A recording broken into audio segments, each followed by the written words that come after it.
Good afternoon to our Spanish listeners. Good morning, Washington. Good morning, Mrs. Flournoy, our speaker of today.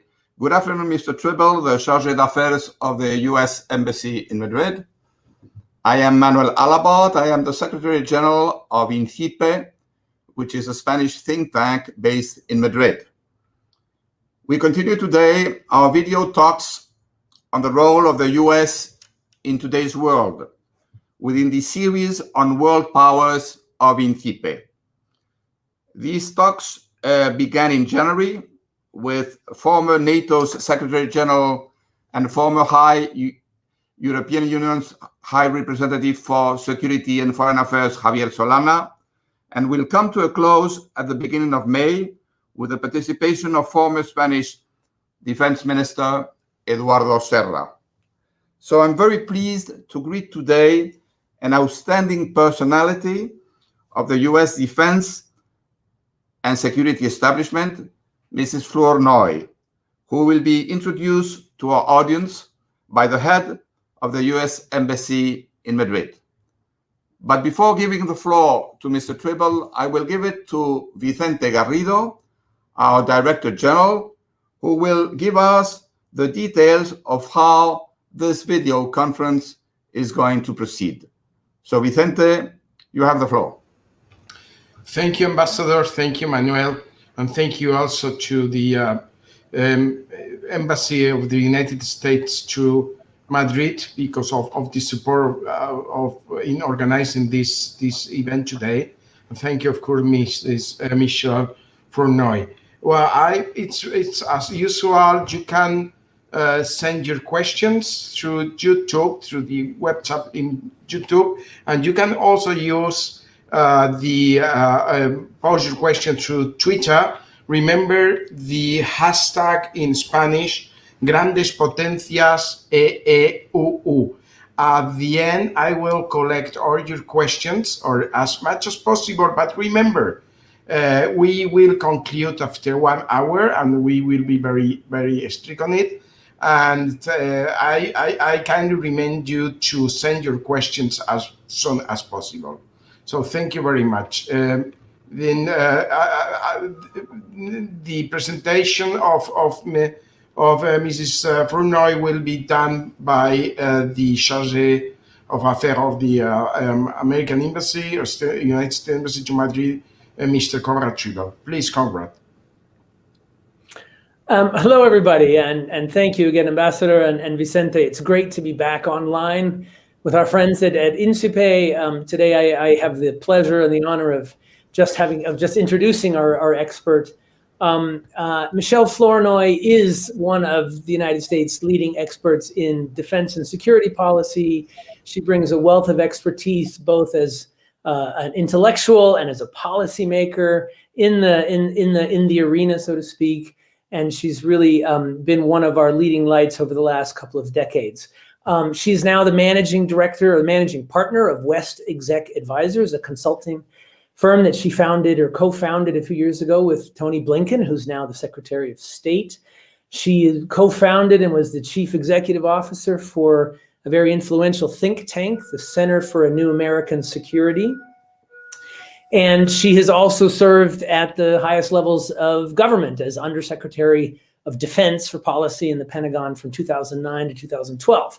And there's a long list of other accomplishments and achievements and awards, a couple of schools named Harvard and Oxford in there as well. But the thing that also stands out about Michèle, and that I'm very aware of from people who talk to me about the influence that she's had on her, is over the years she has been a mentor and a developer of talent for many, many, many young and especially female experts in national security, defense policy, foreign policy. She's known as one of the best mentors around Washington, and it makes her even more important in the world of national security policy. And so very delighted to include that as part of one of the things that's so important about her. So Michèle, we really appreciate you doing this. We are delighted to have you as part of the speaker series.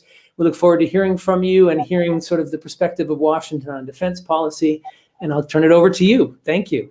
Great, Conrad, thank you so much. I'm very honored to have a chance to speak to this esteemed audience, and it's really a pleasure to be hosted by both the U.S. Embassy and INCIPE.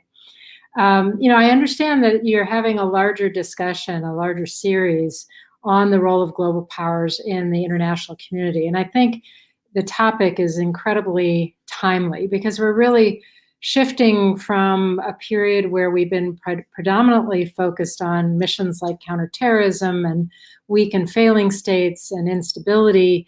Not that those things are going away, but what the real focus now is the return of great power competition and the return of that competition among US, China, to a lesser extent, Russia, in a time of profound technological disruption that's going to be affecting our economies, our security, and so forth. So it's a really timely topic, and really I'm very pleased to join you and looking forward to the discussion.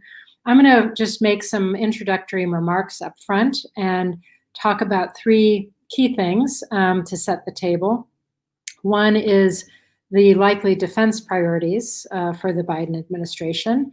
The second is why there's so much of a focus on diversity in defense and national security more broadly, a more diverse workforce and talent pipeline. And third, a little bit about the importance of transatlantic relations and the role of allies like Spain in the current international environment and, in the perspective of the new administration.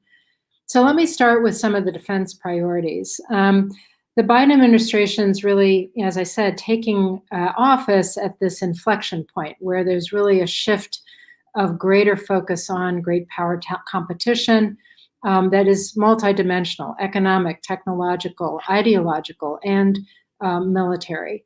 And in this environment, the defense outlook of the new administration is really shaped by four key factors. The first, there's a real sense of urgency that we have to enhance the United States' ability to compete with China and, frankly, to deter conflict with China. The second is that a sense that our existing kind of defense program or our legacy systems that we've been investing in, may not be adequate for what we need in the future. So there's a sense that we are overinvested in legacy systems and have to date moved too slowly in adopting and integrating and scaling some of the key emerging technologies and capabilities that will be critical to deterring China and Russia in the future. The third related point is this sense of we've got to make some bigger bets to expedite innovation, really doubling down on our investment in things like the teaming of manned and unmanned systems, the creation of resilient command and control networks, the use of AI, artificial intelligence, to enable better, faster human decision-making, and so forth. So we need to place some big bets for the future. And lastly, we need to do that in an environment, a budget environment, that is going to be more constrained. You've seen in the administration's first budget request for fiscal year 22, a relatively flat defense budget. Slight growth, but not enough to keep pace with the pace of inflation, because there's so many other demands, for dealing with COVID, for restarting the economy, for investing in 21st century infrastructure, public health, so many domestic demands. So defense policy, we're not going to solve this problem by spending more on defense. We're going to have to spend smarter.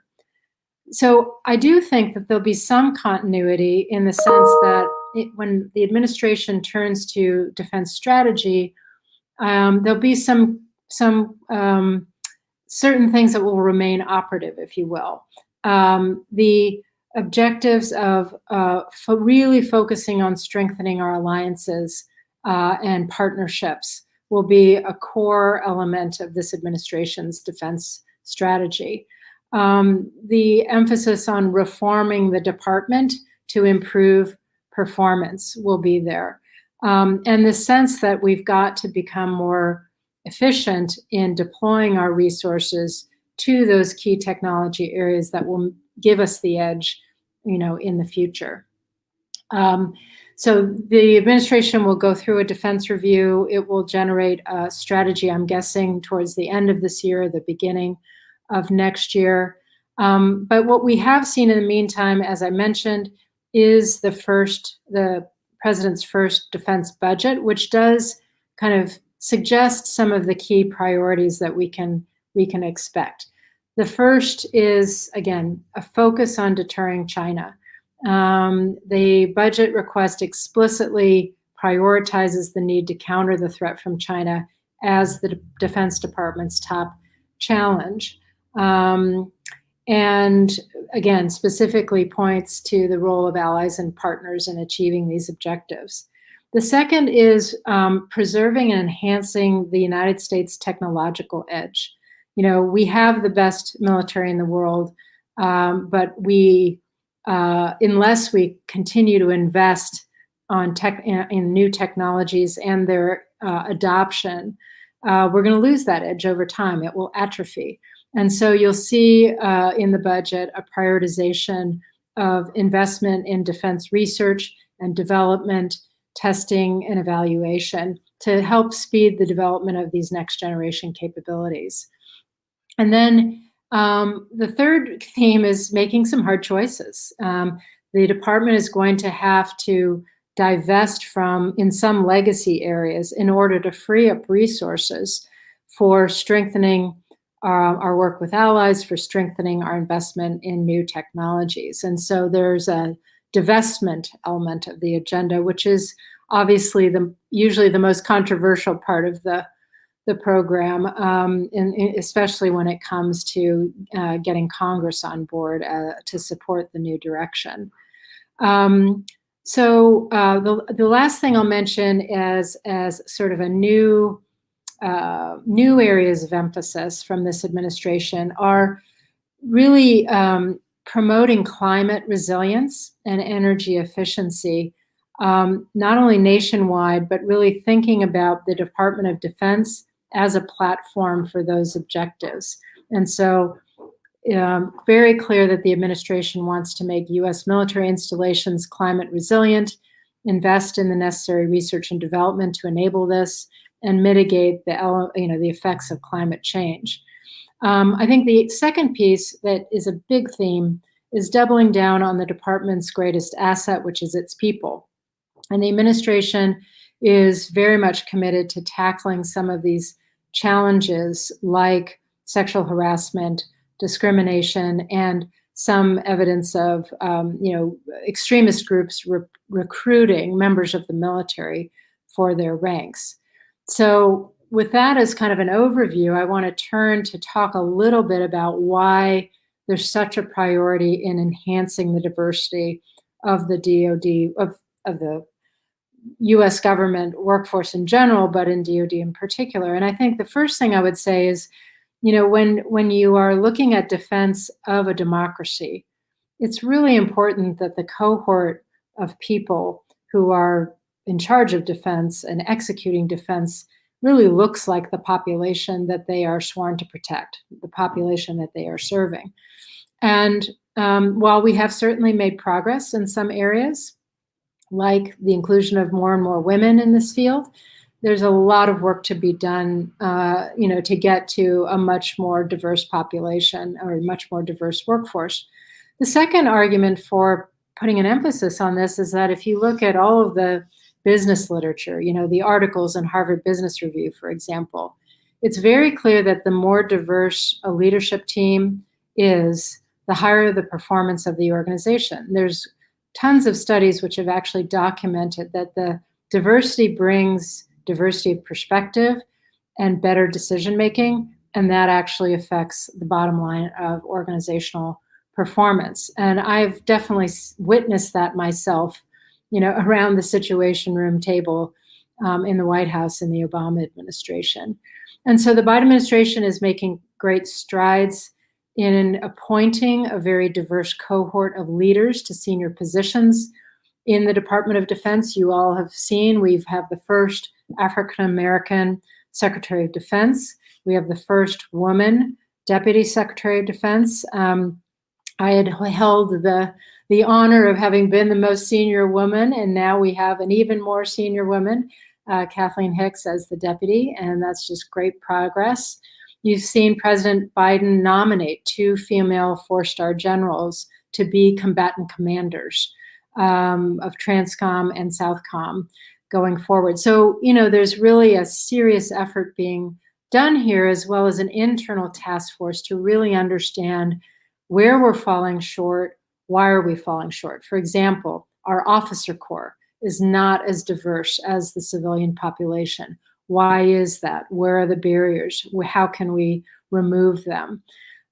So I do think this is an exciting area where the administration is going to put a lot of emphasis on continuing to break down barriers, enhancing the talent pool, both on coming into the military, but also the civilian side of defense and national security. And that is ultimately going to help us keep our edge and our performance going forward. The last topic I want to just touch on before we open it up for discussion is the importance of allies like Spain, and why the Biden administration is so focused on this issue. I think there's a very deep understanding that when you look at the international challenges we face, there's literally not a single one that we can solve by ourselves, that we are much more effective in deterring Russia or deterring China or building capacity of others when we approach these challenges as partners, as in a coalition. And so, and I think the Biden administration is full of people who understand that the transatlantic relationships, the NATO allies, are kind of first among equals. They are, you all are the ones who show up when the U.S. is aiming to deal with a challenge, whether it's Afghanistan or somewhere else. And we hope, I think we want, the United States, this administration wants to reassure our allies that we also can be counted on to show up when you have a challenge before you. I think it's understood that our allies are our greatest force multiplier, and that the NATO alliance is absolutely key, not only to, preserving peace and stability in Europe, but increasingly as an organization that will be instrumental in addressing challenges ranging from the rise of China to climate change to dealing with new technologies that are emerging. When it comes to the U.S. and Spain specifically, you all understand better than most how long and deep a relationship we have, not only through NATO, but bilaterally and in our work together in other international organizations. And that extends to a very deep defense relationship. As you know, the United States has really important forces that are situated in both Rota and Morón, and we're incredibly grateful to our Spanish allies for the use of these facilities. And that close relationship and those forces allow for very good cooperation and frequent training between our forces. I was told that in the last year or so, we've had 150 or more events programmed across 7 working groups addressing all aspects of defense and national security. So really important value and valued bilateral relationship on the military side. And then in the NATO context, Spain is also a valued ally, and particularly in the hosting some very valuable NATO infrastructure and being a critical participant in key NATO activities. Most recent example, the Spanish frigate Cristobal Colón, ending a 5-month deployment in the Mediterranean as part of the NATO permanent SNMG-2 maritime group. I'm told that frigate's going to go back to sea again in May for a formidable Shield 21 exercise. So, and Spain is chairing the Maritime Theater Missile Defense Forum. So this is all really important day-to-day work to deter and defend members of the alliance. And then that's not even to mention the role that Spain has been playing in leading the rotation of NATO's Baltic air policing mission. So really important work. I would say beyond the immediate NATO area, I think the United States very much appreciates and values the work that Spain is doing in the dealing with the shared security and development challenges that we see in the Sahel. We understand this is a real priority for Spanish foreign policy, and that you've had really extensive, deep experience with development programs there.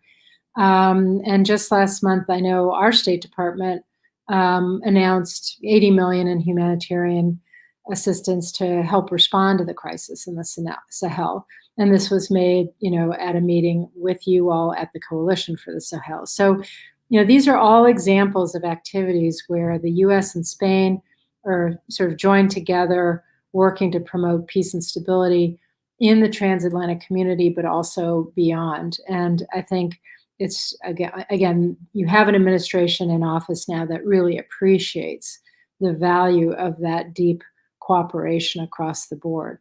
So let me just stop there and turn it back over to our moderator and look forward to responding to your questions. Thank you. Thank you very much, Mrs. Flournoy. We have received, in fact, a lot of questions via email and now are coming through the chat, through the YouTube chat. We have so far 7 questions. Well, the first one is related to the coronavirus and how the coronavirus has affected, if it has, to the United States efforts on security in a more or less significant way. Sure. Well, I think, turning the corner on corona, getting the virus under control is job number 1, 2, 3, 4, 5 of the Biden administration. They have rapidly increased the distribution of vaccines. We are rapidly building up our testing capability and so forth. So this is a primary area of focus. And then I would say next, closely behind that, is getting our economy working again and building, recovering from the impacts of COVID. In terms of the impact on military and defense specifically, I think it's been managed very well. I actually have a front row seat on this as the mother of a young officer in the US Navy who's just come into the fleet, and he's been in training for the last year, and I think there was a 2-month period where things were paused for them to kind of get a system in place of testing and vaccination and retesting and quarantine, all this stuff. And then things kind of picked back up. So I think there's certainly been a period of adjustment, but I think the US military has not suffered any permanent or significant readiness shortfalls as a result of COVID. So that is very good news. So thank you. The second one, I need maybe a little bit elaboration, because the question is focused on based on the President Biden decision to appoint a general to lead the Department of Defense, and the together with the recent decision to withdraw United States troops from Afghanistan, may suggest that we have a balance or about the civilian control of the military, and the question is there a decline of civilian control over the military, or basing the recent decision of withdrawal of youth troops from Afghanistan is not the case? What is your opinion? So, I think the Biden administration inherited a very concerning situation in terms of civilian control. The first is that you had a situation where former general officers were being used in the political campaigns of the different parties. And I think in our system, one of the real foundational cornerstones of our system is the apolitical nature of the United States military, meaning they swear an oath to the Constitution, not to a particular president or a particular party or a particular person, but to the Constitution. And when a president like Trump uses the US military in a political fashion, whether that's bringing retired folks to the stage, and to be fair, both parties did this, or what I think really horrified a number of senior military folks is using the military in Lafayette Square to put down peaceful civilian protesters, turning members of the military on the civilian population for domestic security that was unwarranted. That generated a huge reaction from everybody from former, General Mattis to Admiral Mullen to very senior military leaders, including the sitting chairman, who I think appeared in that moment and then regretted it afterwards and then publicly apologized. So that was of concern. And then you also had President Trump intervening in the military justice system, pardoning people who had been found to be war criminals by a military court, and then pardoning them, sort of denying the military institution the ability to hold its own accountable. So all of these things were very, very worrisome. And then, enter the Biden administration. So I think what they've done is really try to take a number of steps to sort of correct that balance. And without detailing, those in detail, what I will say is I actually read Afghanistan differently. I think whether you think it's the right decision or the wrong decision, this is a decision that I think President Biden knew he wanted to make even when he was a if he could have as vice president, certainly as a candidate and now as president. He was ready to end the U.S. involvement in Afghanistan, even, and he may have gotten some military advice that encouraged him to take a more conditions-based approach. But the fact that he's made that decision, against the advice of some, with the support of others, he's made the decision and it's going to be carried out, is actually sign of a strengthening of civilian control in my view. But I think this is a journey that's going to take some time, because I think I think there was a lot of damage done over the last 4 years, and it's going to take some time to fully correct and rebalance the relationship. Thank you. Turning to Asia, well, specifically on the United States and China relations, it appears that this tension for sure and mounting in general, and specifically in the Taiwan Straits in particular. The question is the United States doing enough, in your opinion, in technology and maritime cooperation with the countries of ASEAN and other states in Asia? And how do you see the relations and the future, whether cooperation or more confrontation in security terms with China? Yeah. So when you look at the China relationship, it is multifaceted and complex. I mean, we do have sort of competitive elements economically, technologically, ideologically, militarily. But we also have key areas where we have to cooperate. We are very integrated and mutually dependent with regard to trade. There's no way to address climate change effectively unless the US and China are cooperating along with others in the international community. Same can be said for preventing the next pandemic, whatever that looks like. And the same can be said for dealing with problems of proliferation like North Korea or Iran. So, there has to be a cooperative agenda in this context of growing competition. I think the Biden administration's approach to China is to not rush into some tactical negotiations about tariffs or trade or what have you, but to take some time to sort of reset the table, if you will. The first way to reset the table is to strengthen our foundations at home, get COVID under control, jumpstart the economic recovery, and counter through, action and evidence this pernicious narrative in Beijing of U.S. decline. That the U.S. has fumbled. We're down and out. It's like there's a boxer who's on the ground and not getting back up. That is not the United States of America. We are going to show over the next year our strength and our resilience in recovering from this last year of challenge. So they'd like to have that position of strength when they really come back to the table with China. Number two is we see our allies and our partners, not only in Europe, but particularly in Asia, and as was mentioned, the ASEAN countries, as a great source of strength.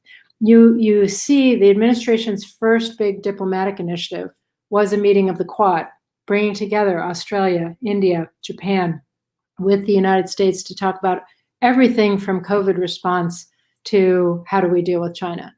The first visit of a foreign leader to the United States is the Prime Minister of Japan, again, sending a signal of how we value our allies and how important they will be, particularly in Asia. And so I think, this is the approach the administration's taking. I think they've signaled they're very eager to sit down US-EU and have a dialogue about some of the challenges we share with regard to China, and whether it's intellectual property theft or protecting technology from being stolen or, unfair trade practices. We want to start those conversations with our allies first and then go to the table together as much as possible to deal with China. So that's how I would describe the approach, and I think it makes a lot of sense.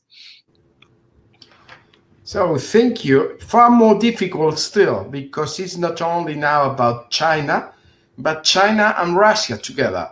Mm-hmm. And some participants are asking about how can the West address the current situation with Russia and China, also, of course, the United States, and if it's possible to address the threat of two big enemies at the same time. Yeah, no, I do think that we have to deal with both Russia and China. And I do think, NATO is our primary coalition and alliance, gives us our primary toolkit, if you will, for dealing with Russia, for deterring, not only deterring military conflict, but also dealing with them in the gray zone, as Putin is that's where he likes to operate and use his KGB playbook. So we have to do that. But I also think we've got to pay attention to the relationship between China and Russia.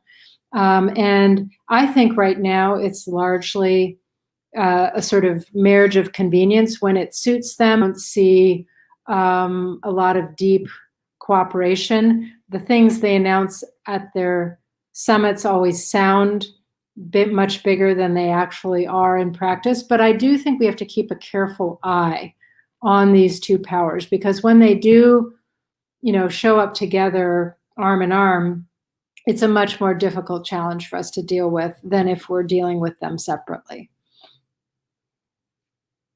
It's a follow-up of this question, the more specific center on the outer space race. And specifically, I know that this is maybe a very technical question.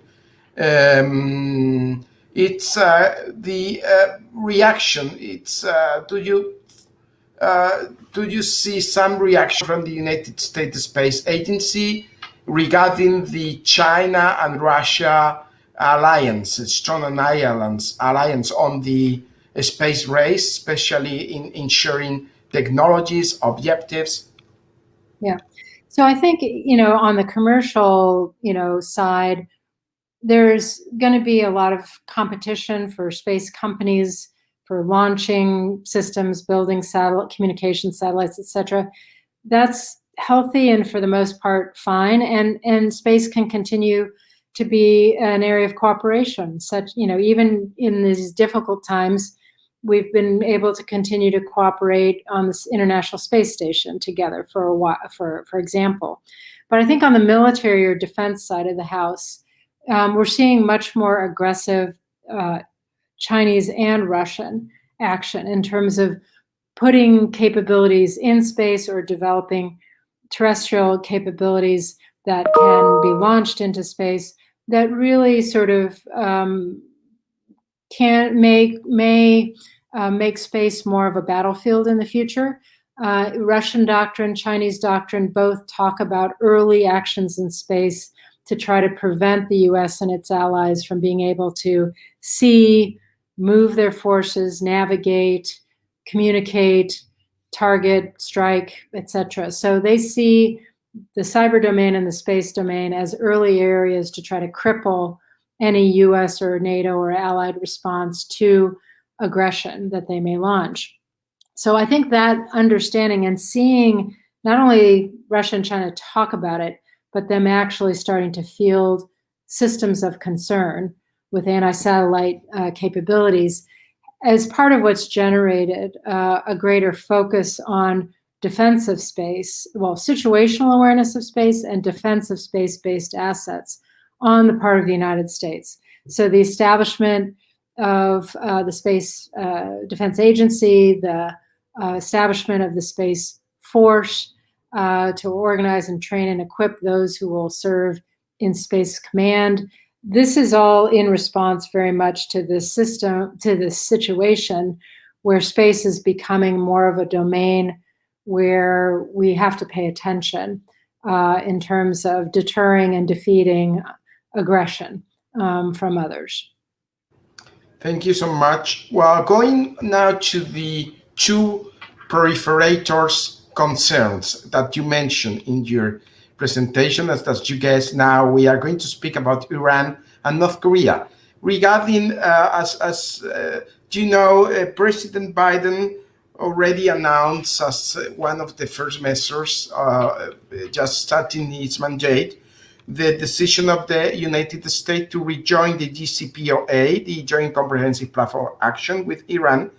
But now, how do you see this prospect, especially after yesterday's Iran's government's announcement to enrich uranium to 60%, and the difficulties that this decision also implies? Not only this, but also taking into consideration that we will have the presidential election in Iran. How do you see the prospect in a medium, I would not say it in the short term, for the United States to rejoin the agreement? Thank you. So, as you said, I think the Biden administration wants to get both parties or have the U.S. rejoin and the Iranians return to compliance with the original JCPOA as a first step towards negotiating an agreement that has a more extended timeline, but also that starts to also deal with some of the other issues of concern, such as Iran's ballistic missile development and its support for terrorism across the region. But it's a first step. So as you noted, Iran is having presidential elections in June. So I think it's almost impossible, certainly highly unlikely, that we're going to see a resolution of all of these issues before that presidential election. That means there'll be some delay as a new administration in Iran forms and then comes back to the table. But what the two sides are doing through the indirect talks through, with our European friends, kind of serving as a go-between, is they formed 2 working groups. One is a working group that basically looks at what would Iran have to do? What are the actions they would take to come back into compliance with the JCPOA? And that is it's fairly straightforward. You mentioned they're moving in the wrong direction, meaning now enriching uranium to higher levels of in the wake of Israel's, what we think is Israel's sabotage of the Natanz facility and the destruction of a number of centrifuges there. I think Israel is not happy about the JCPOA discussions and, is going to do their best to kind of throw a wrench in the works, and they want to handle Iran a different way. But even with that, it's fairly straightforward to figure out how Iran would come back into compliance. More complicated is what would be involved in the lifting of U.S. sanctions against Iran. And this is the topic of the second working group, because you really have 3 baskets of sanctions. You have the sanctions that were directly related to Iran's nuclear program. And the assumption is if they came back into compliance, those would be lifted. But you also have a whole host of U.S. sanctions that have been put on Iran for other reasons, such as its support for terrorism or other illicit activities. And those are much less likely to be lifted, and so that's a problem. And then the third basket is sanctions that are there for other reasons, non-nuclear reasons, but would dull the effect or the impact, lessen the impact of lifting the nuclear sanctions. So this is very complicated, and this will need a lot of work. I think the administration's going to keep at it. It's a priority for them to move forward with this. But as you suggested, this is going to take some time. This is going to not be a near-term deal. This is a mid to longer-term deal if it happens. Thank you so much, especially for your clarity when mentioning the presumably involvement of the Israelis in the sabotage of the Natanz facilities. Regarding North Korea, former President Donald Trump was very, very confident about achieving that agreement. It's a kind of agreement with North Korea in order to denuclearize the North Korea. But the fact is that after the Singapore summit, nothing had happened. And especially now, North Korea has recovered the missile test. Well, what is your prospect for the President Biden administration to achieve such an agreement? It's still something. It's a dream, something in which we have been dreaming in the last 30 years. Or this give peace a chance. In this case, give the possibility of denuclearization a chance. Thank you. To your point, this is. I remember my first briefing coming in as an official in the Clinton administration in 1993 was on prospects for an agreement with North Korea. So we have been working at this, many administrations in many countries for many years, and still we've had some progress, but more setbacks than progress. So, look, I think the Biden administration still sees this as an important foreign policy objective, with denuclearization still as the goal. I think you'll see this administration take a more normal or recognized approach to this diplomacy, rather than sort of starting with grand declarations at the presidential summit level. You're likely to see them establish working level contacts and try to explore diplomatically whether it's possible to get North Korea to the table for a productive conversation. I think, again, their philosophy is by, with, and through allies. You'll see them, and partners. They understand that there are other countries that are in a better position to influence North Korea's calculus, particularly China, and to a lesser extent, Russia. They need to be part of this conversation as well. So I don't think they have any illusions that this is going to be easy or fast, but I do think they are committed to trying to get back to the negotiating table to see what is possible with South Korea, with China, with Russia, with others by our side, to try to convince North Korea to to get at least to at least take some risk reduction measures and stop any further provocations, and potentially eventually to roll back its elements of its program in exchange for greater economic integration, which is really what their population most needs. Okay, we have 3 last questions. Sorry for those questions that arrived already now, because we will not have the time to pick up these questions. But in fact, the next question is could be a matter for the 1-2 hours session, but is about the relation in security military terms with Russia, and especially you already referred to this, but do you foresee a new arms race regarding relation between the United States and Russia, in spite of the decision for instance, to extend the validity, the extension of the START treaty? But do you see more room for confrontation with Russia in terms of a new arms race or not? I don't. I mean, Russia has continued to develop new types of nuclear weapons over the last many years. And while the U.S. has certainly responded in terms of investing in countermeasures and defenses and so forth, that has not provoked a new nuclear arms race. I think the Biden administration came in with a real priority on extending the New START framework to try to contain the competition in the strategic nuclear domain. And I don't foresee them, restarting a nuclear arms race with Russia or competing in that way. I think where the competition is, I actually also think NATO has done a really good job of enhancing our ability to deter conventional conflict with Russia, at least in the NATO area. Obviously, we're seeing all kinds of saber rattling vis-a-vis Ukraine, and Russia may continue to be very aggressive on its immediate periphery. But when it comes to NATO members, I think deterrence is in a good place vis-a-vis Russia.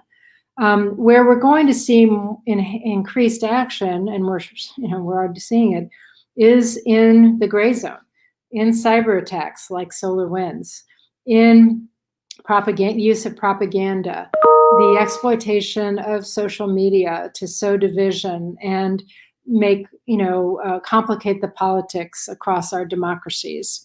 These are the areas of this use of nerve agents to assassinate political opposition. I mean, this is the playbook that Putin is going to use, and we should expect him to continue to use. And frankly, we as allies need to do better in putting our heads together to figure out how do we deter Russian action in that gray zone, not just at the nuclear level, not just at the conventional military level, but in the area where Putin really likes to operate and feels that he has some advantage. Thank you. We go now to the last question regarding with Spain, and specifically you referred to the very important role and Spain is also well acknowledged of Morón and Rota military bases.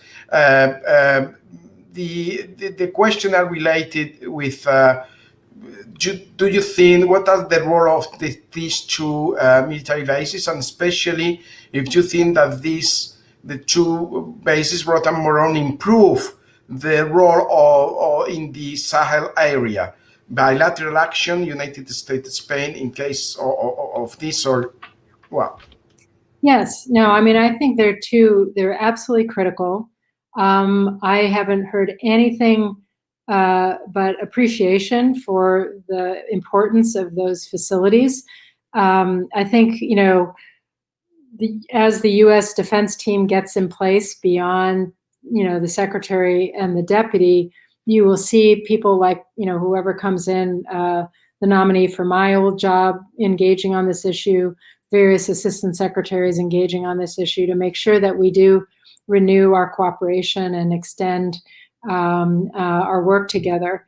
And again, it's these facilities are critical for, obviously, missile defense in Europe, but also, as you mentioned in the question, for cooperation that extends into the counterterrorism area and into other concerns that we share in the Sahel. So I think I'm not sure of the timeline for these discussions, but I think as soon as you have the right officials in place, you will be seeing a positive engagement from I would expect you'd see positive engagement from the Department of Defense on these issues.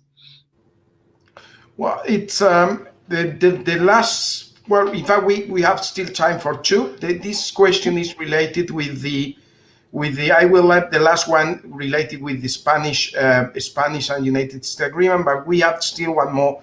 Since you mentioned the presumably attribution of the attack to Israel in Natab, what is your opinion about the Israel, not perception, but do you think that this action increased the tension in the Middle East more than, in fact, to help to solve the problems in the region? So, I think that Israel has long had a different perspective on and approach to the Iranian nuclear program. They see it as an existential threat. And when they don't have confidence that, negotiations are moving quickly or fast enough, they will take matters into their own hands. I'm not making excuses for them. I think in this case, they're not sure they want, I think the leadership, now it's not all Israelis, but I think the prime minister doesn't necessarily want these negotiations to be successful. So this was a way of throwing a wrench in the works, if you will, but with plausible deniability, right? So I think one of the things that will be very important for the new U.S. administration is to engage directly with Israel on this issue and to try to get on the same page and to try to avoid these situations where, once one actor is doing something that undermines the efforts of another, when we both have the same goal of preventing Iran from being a nuclear weapons power, right? So I think there's some good diplomatic work that needs to be done there. But, the thing that strategically, Israel actually has a great opportunity in the region right now with the conclusion of the initial Abraham Accords, particularly with UAE, now other countries coming forward. You have the chance for Israel to gain some really strategic partners among the Gulf states who share their concern about Iran, who are willing to more openly cooperate with Israel in everything from defense to commerce to energy.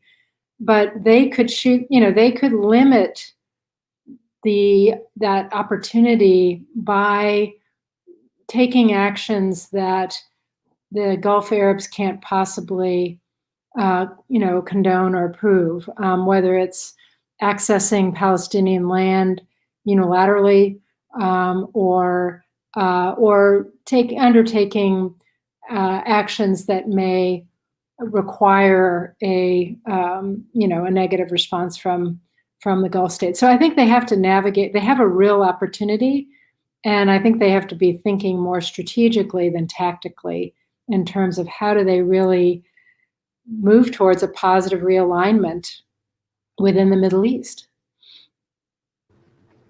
Yeah. The last question, I am aware that this question is maybe too specific for the and exclusively centered on Spain. It's about the defense agreement between the United States and Spain is going to end in 1 month's time, the 22nd of May, and a new signature is required.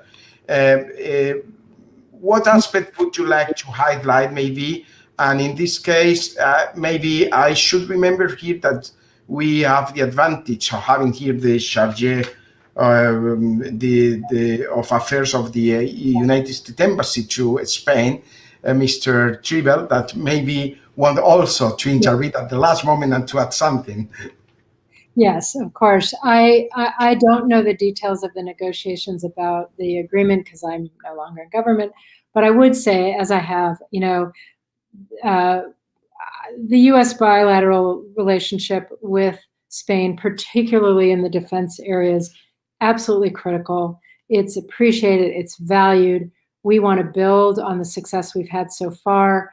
That includes, extending the relationship going forward, and frankly, trying to do more, trying to find where can we cooperate even more in support of our shared interests. So let me leave my comment there, and I would turn it back over to the chargé to comment on the specific agreement and how the negotiations are going.